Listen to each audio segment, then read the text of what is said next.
The House of Squibb, manufacturing chemist to the medical profession since 1858, brings you Academy Award. The pictures, the players, the techniques and skills which have won or been nominated for the coveted awards granted each year by the Academy of Motion Picture Arts and Sciences to each in his field for outstanding achievement.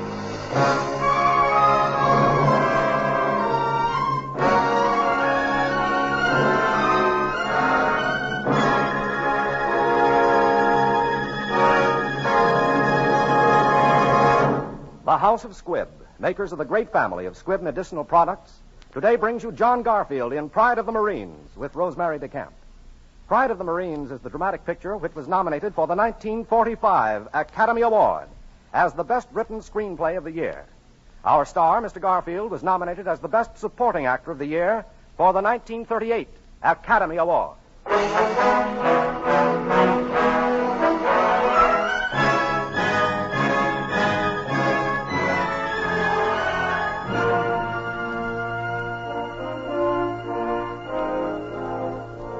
This is the story of an heroic Marine.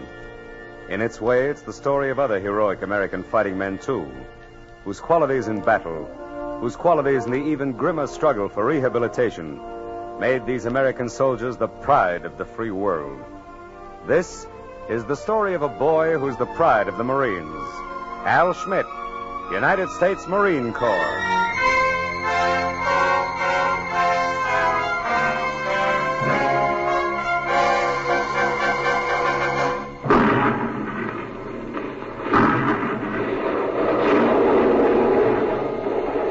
The story of Al Schmidt begins on an island where the scourge of the Japanese advance was first checked. Canal. They're coming again, Schmidt. Keep down. They'll be coming in. They won't come from where they're shooting. I think they're going to cross the river.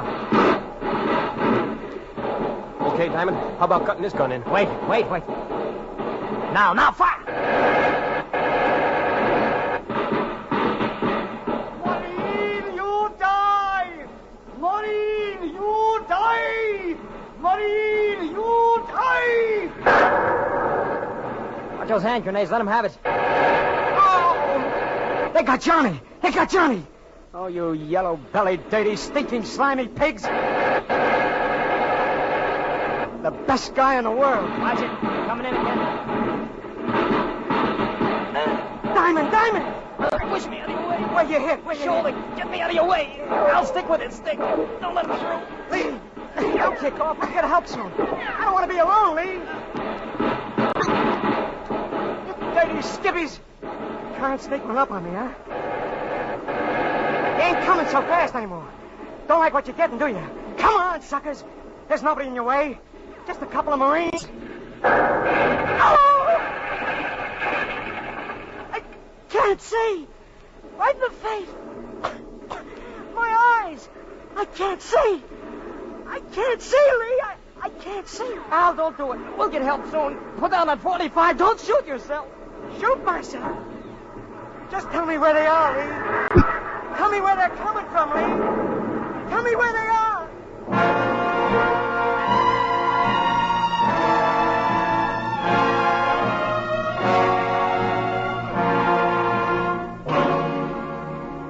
Back home, a Marine sweetheart gets a letter from a sailor aboard a hospital ship. A girl back in Philadelphia hears about Al Schmidt.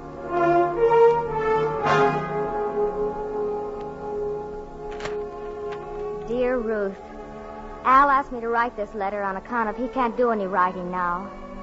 I am a sailor and am taking care of his legs. An infection. But that's clearing up. I will tell you honestly and truly, though, that he is a hero. And I do mean hero. Al says he will be coming home one of these days and hopes to see you real soon. Lots of love, Al Schmidt. You see, folks, he says Al's all right. Then why couldn't Al write himself?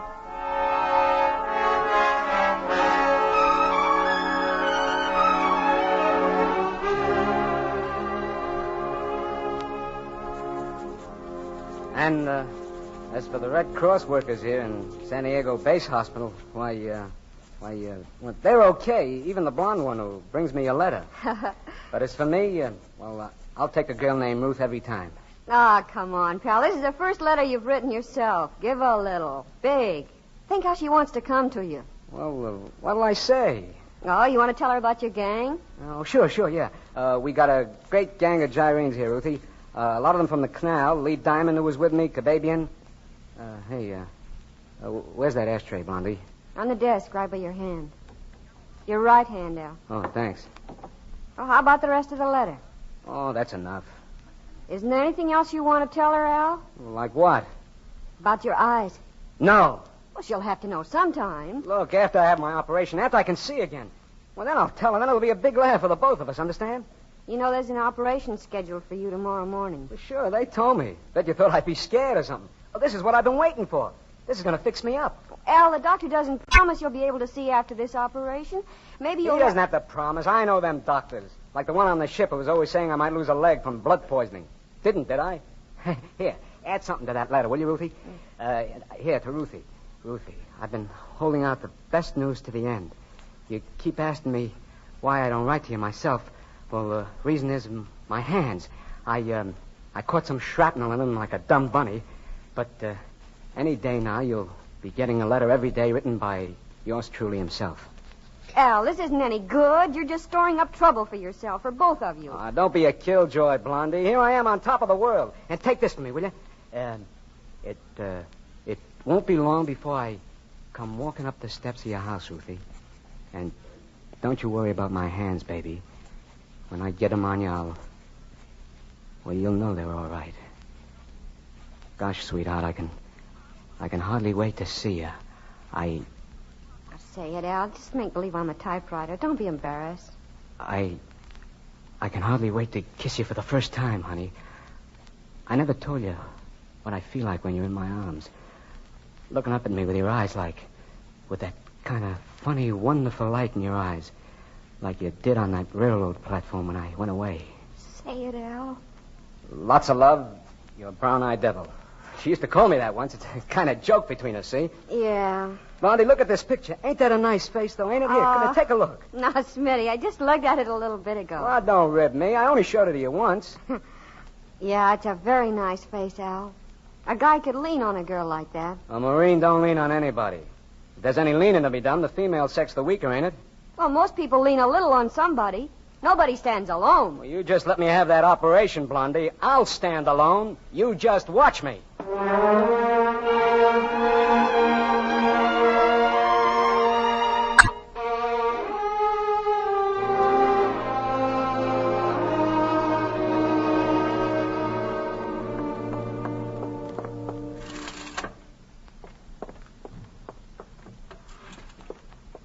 Thanks, nurse.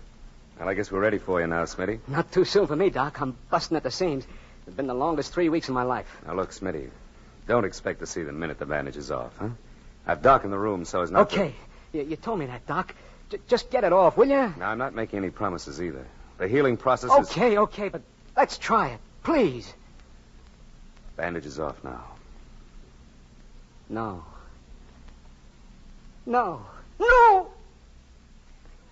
Not a darn thing.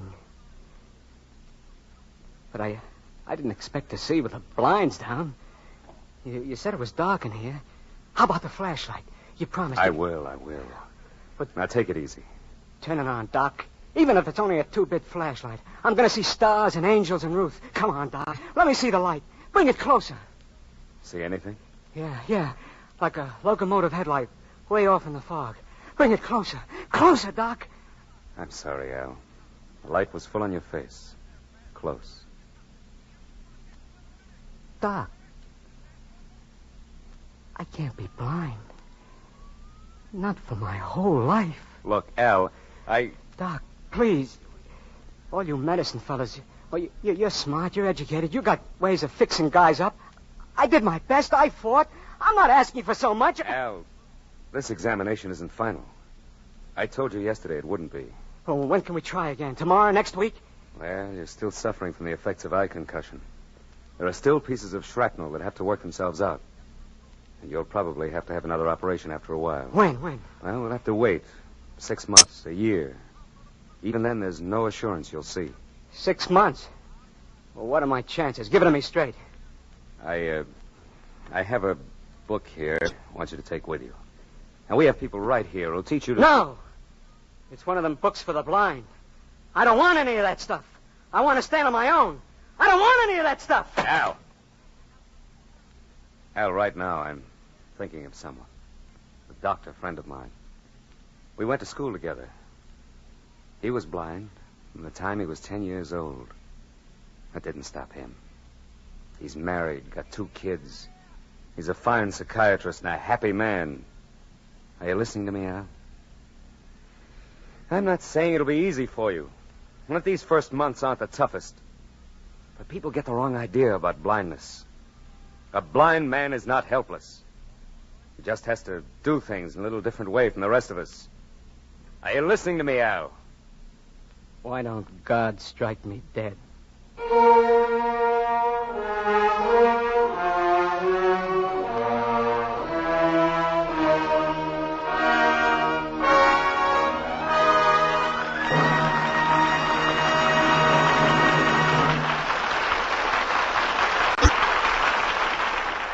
In just a moment, you will hear the second part of Academy Award. Back in the days of the Civil War, the House of Squibb was founded to do what had never been done before, to produce with scientific care drugs of tested purity and efficacy. Since then, through 4 other wars and all the years of peace, the list of Squibb products has grown to include not only life-saving drugs, but everyday items for your medicine cabinet, produced to similar standards of perfection. Squibb Dental Cream, for example, has to pass more than 100 separate tests to ensure its high quality. And you can taste, feel, and see the refreshing difference when you use Squibb Dental Cream. You'll like its cool, minty flavor, its brisk, mouth-refreshing action, the way it reveals all the natural sparkle of your smile. For the special polishing agent in pure Squibb Dental Cream is one of the safest, softest, yet most effective known to dental science. No wonder so many prefer the dentifrice that's 3 ways refreshing. Taste, feel, and see the refreshing difference. Try it yourself. Ask for Squibb Dental Cream. Before continuing with the second part of Pride of the Marines, we want to thank Warner Brothers for making this story available. We also wish to congratulate Warner Brothers Studio, which on August 6th will celebrate the 20th anniversary of Sound Pictures.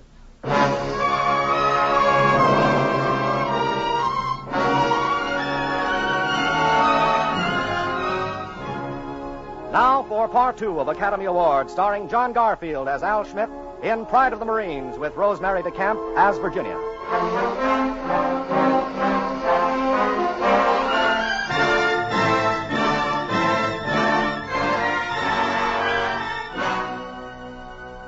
Nurse, come here. I want to get this over with quick. Listen, Al. Got your pencil? Yes. Dear Ruth. What harm will it do to think it over for another week? What good will it do? I made up my mind last night. Your mind's made up. Well, how about giving Ruth a chance to decide for herself? To decide what? How to ruin her life? Look, she's worked hard all her life. Me, the big shot. I was going to give her all the things she never had. She wasn't going to have to work anymore. What can I give her now? But, Al, I won't have her being a seeing-eye dog for me. Oh, how do you know she'll feel that way about it? At least tell her the truth, Al. Find out what she wants. She's not going to stop loving you, writing to you. Then send her letters back. Suppose I do give her a few bad days. She's pretty. She'll meet another guy. She'll fall in love. You going to write the letter for me? Or do I have to ask Lee Diamond? All right. Go ahead. Dear Ruth, I guess this letter's going to be a kind of surprise, but I might as well give it to you straight. I'm not coming back to Philly. Not now, not ever. And as for getting married, I've decided, well, it just ain't up my alley. I hope you'll be happy, and I hope you get yourself another boyfriend real soon. Yours, Al Schmidt.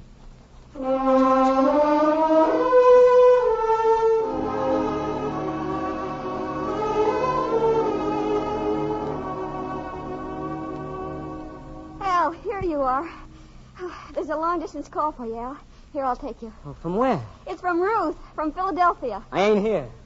She must have received your letter. Why don't you... Don't you understand? I can't talk to her. Tell her to leave me alone. All right, Al.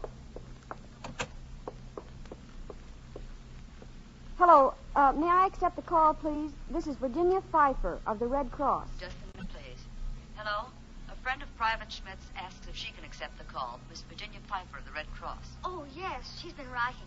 Go ahead, San Diego. Is this Ruth? Yes, Miss Pfeiffer. I got Al's last letter. He's not breaking off with you because he doesn't love you, Ruth. Believe me, he does. Well, then why? Get set for a very bad shock, Ruth. What is it? Al has completely lost the sight of one eye and may never regain sight in the other. That's why he broke with you. He's afraid of becoming a burden. Do you understand now? Hello? Ruth? Yes. There's one thing I'd better find out, Ruth, and you can think it over if you want to. It'll make a difference in helping Al. Do you still love him? Do you want him? I mean, as a husband. Oh, yes. Yes, I do. Remember, he may be totally blind for the rest of his life. Well, what does that matter? You don't want to think it over? Think what over? I didn't fall in love with his eyes, not the color of his hair. I fell in love with him, with a man, with Al. That hasn't changed because something has happened to his eyes.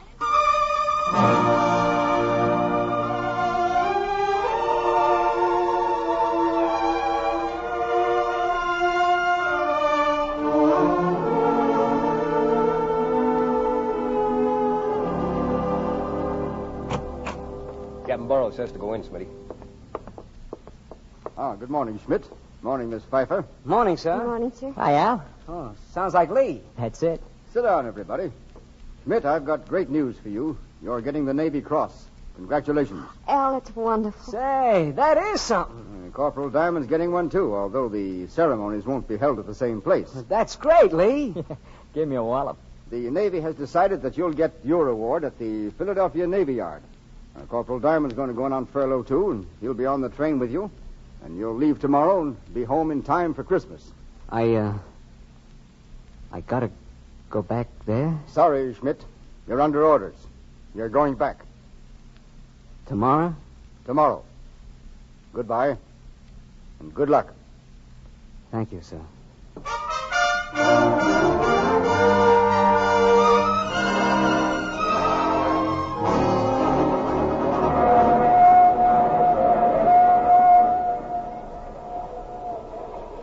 Where are we, Lee? Still crossing Ohio, I guess, Al. Lee, I've been thinking it over. I don't want to see Ruth. We're finished. There's no point in having a wake over the corpse. I don't want to see her at all, see? You send a telegram for me. Tell Ruth not to come to the station. Look, Smitty, that's not fair. She probably planned a Christmas celebration. You're going to see her. Lee, you send that wire. Okay. I'll send it. First, I got something on my chest. Al, back there in the canal, I thought something about you. I never told you. It was after you got that grenade in your face. Toward morning it was, when we thought them Japs were coming in on us. You remember what you did, Al? You pulled your .45, and I thought you meant to kill yourself. You kept yelling, "Tell me when they come in, Lee. I can't see, but you tell me where they are, and I'll shoot them." Al, I was scared to death then, laying on the ground, waiting for a Jap bayonet. But I couldn't help thinking something. I thought that kid Smitty has more guts than any man alive. But I was wrong, Al. I think you're only hopped up by excitement like you're taking a shot at something. I don't think you got guts, Al. I think you're kind of yellow. You haven't got the guts to see Ruth. Shut up. Shut up. You're a stinking liar. You're talking because you know I can't crack you in your lying face. Okay. Just ask yourself a question. Would you do it over again if you knew you were going to be blind, Al? Would you join up? Would you ask for combat instead of shore duty? Would you do it over again? Al, listen to me. Sure, you're in a tough spot, but it's not peaches and cream for everybody else. What problems have you got? You're in one piece, ain't you? Your wife don't have to turn over on her insides when she sees you. When you go for a job, there ain't nobody going to say, "We got no use for ex-heroes like you." That's what you think. Sure, there'll be some guys who won't hire you, even when they know you can handle a job, but... Al, there's some who won't hire me because my name is Diamond instead of Jones. Because I celebrate Passover instead of Easter. Al, don't you see what I'm talking about? You and me, we need the same kind of a world. We need a country to live in where nobody gets booted around for any reason. I'm all mixed up. Mixed up and scared. Dragging at the heels and yellow. Oh, no, Al, no. I wasn't telling the truth before. You're not yellow. You're a swell guy, a wonderful guy. You're a pure sort of guy if ever I saw one. But, Al, don't leave all your guts behind on Guadalcanal. Okay, Lee. But now we send that wire. Al, didn't what I say mean anything to you? Yeah. but I'll still send that wire.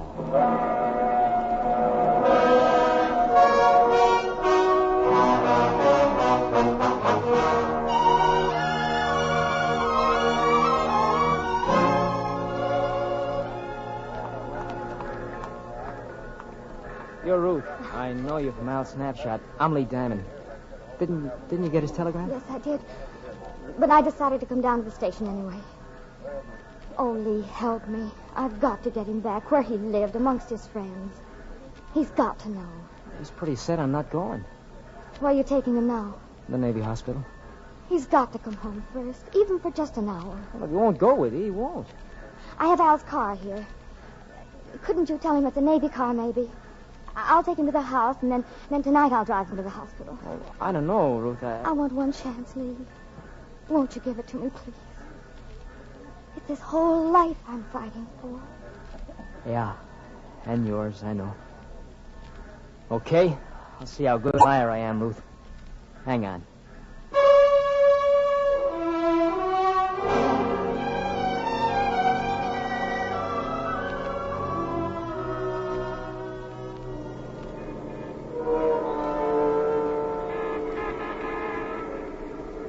Boy, Silly, all right. Good old Philly. Say, Lieutenant, where are we? I can't see so good yet. Can't you hear me, Lieutenant? I've orders against talking while driving. Okay. You don't mind if I talk to you, though, do you? I'm kind of hopped up about coming home. I gotta talk to somebody. Okay. I guess that must be your perfume I'm smelling now. It's nice. If you don't mind my saying so, it's the first time a lieutenant smelled nice to me. Kind of reminds me of a perfume I once gave to... Say, I'm buzzed. Everything reminds me of something today. Will you take this car? I know there was something bothering me about it. You hear that little motor knock when you give it a gas? I had a jalopy once that did exactly the same thing. I got a little eye trouble. That's why I come here. To get it fixed up. Say, here at the hospital? Yes.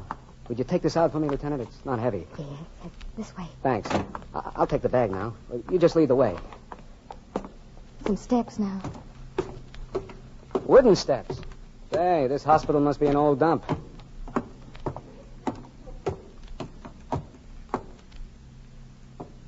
That's all. Was something holding us up, Lieutenant? Al. Ruth! I thought there was something familiar. Al, I had to do this.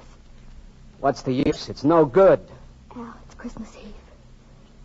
Come on, Al. You've got to come in. You're home.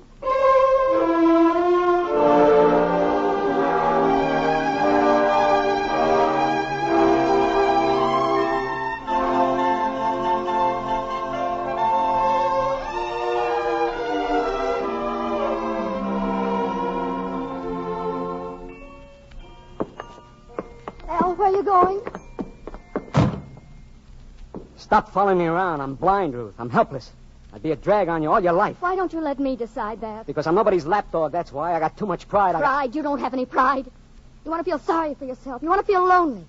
You haven't got the pride to accept being blind like a man. I'm going right now. You get in that car and drive it. I won't do it. You're going to stay right here and you're going to listen to me. I won't drive you. That's fine. That ties it all up. I could beat your ears off for saying that. But there's one card you missed. I may be blind, but I know where the phone is in this house. I'm calling a cab. You wait a minute here. Oh, Al, don't you understand? If you go out of this room now, you'll leave me to stumble all through my life. What is there to pity about a brave man? Suppose there never was a war, darling. What if we were married and one day I got hit by an automobile and was left a cripple? Would you walk out on me? You know you wouldn't. Oh, darling, my heart has been falling over things all year because you've been gone. I need you, Al. Sure, you'll need me, too, but what's wrong with that? Why shouldn't two people need each other? I don't know what I'll do if you leave me. I need you too much, Al. Ruthie, don't. I don't want to make you cry. I need you, Al. I don't want to make you cry. It's just that, well, I was only an ordinary guy before, and I wasn't worth you then, and now I'm less than an ordinary guy. I can't see. Less than ordinary. You? Oh, sweetheart, don't you realize that every single man who's fought is no longer ordinary? Don't you realize that millions and millions of people were looking to Guadalcanal every day while you were fighting there? They were. Millions of them. Every civilized person in the world, I guess. And it wasn't any ordinary guy who kept the Japs back that night. It was one of the most extraordinary guys in the world. You, Al Schmidt, Marine.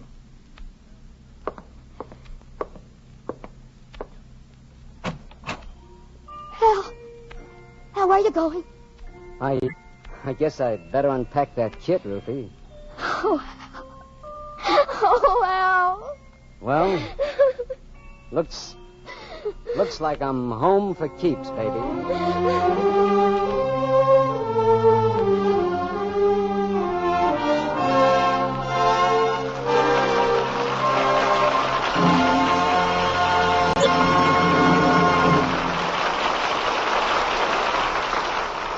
Today, in Army and Navy hospitals throughout our land, thousands of men are being helped toward the happy endings they so rightly deserve. Doctors, nurses, and the full resources of medical science are working tirelessly to give the sick and wounded their chance to live full, useful lives. Many of the medical miracles that are being performed upon these men are possible only with the aid of the remarkably effective new drugs, such as penicillin and the various sulfa compounds made available in the past few years. In the development of these new drugs, their constant refinement, their wider distribution, their ever-increasing application, the House of Squibb has played an important role. And this work goes on. For as long as there is suffering, the House of Squibb is dedicated to the search for new drugs and the perfection of those already known. That's why, wherever it appears, in a veteran's hospital, in your doctor's office, in your own home, Squibb is a name you can trust.